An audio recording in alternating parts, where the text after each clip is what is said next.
May paalala ang Davao City Police Office sa publiko tungkol sa mga dapat gawin bago magbakasyon ngayong mainit ang panahon. Kasabay nito, mahigpit ding ipinatutupad ang 4 Focus Crime Prevention Strategy sa lungsod. Yan ang ulit ni JC Aliponga ng PTV Davao.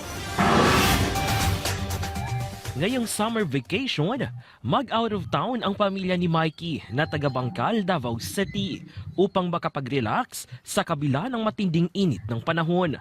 At dahil buong pamilya ang aalis ng kanilang bahay, sinisiguro nilang maayos na nakalak ang lahat ng pintuan at bintana ng kanilang tahanan upang maiwasan na manakawan. Isod kayo po magbakasyon kay siyempre sa mga mahal na palitonon, pero kung tuyon yun magbakasyon para secured ang balay, ang number 1 mo na saligan diri kaya ang amuang ero ba, so layo ra gyud kay sa kawat kaya buyag lang ang balay, pero at the same time dapat gyud secure ang balay nga kanang all padlock tanan.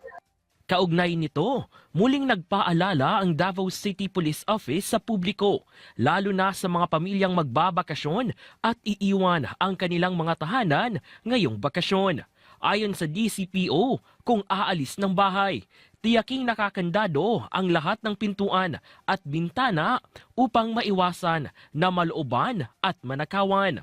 Iwasan ang pag-post ng real-time updates sa social media tungkol sa kanilang bakasyon upang hindi mahalata na walang tao sa kanilang bahay. Mas mainam din na humingi ng tulong sa kapitbahay o barangay tanod upang bantayan ang iniwang bahay o ari-arian. Start gihapon ang ato ang wala pa mahuman ang ato ang summer vacation. Ang ato lang diri kung biya sila mga panimalay sir no o biya nila pila ka adlaw.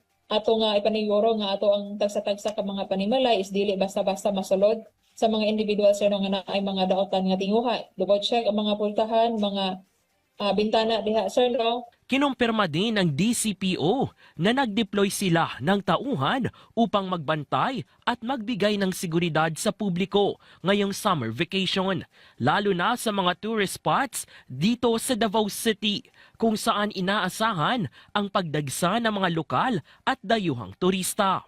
Ato yung mga monitoring sa mga criminal, mga individuals involved sa mga criminal activities, kailangan gid pud namo og tabang sir no sa matag usa kanato sir nga dili ta mga biktima, dili nato tagaan og mga opportunities sir no ang mga tao nga involved sa criminal activities sa ato ang AUR.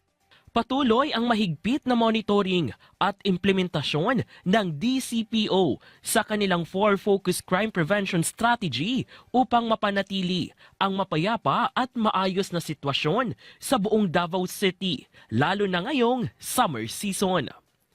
Mula dito sa Davao City, JC Aliponga para sa Pangbansang TV sa Bagong Pilipinas.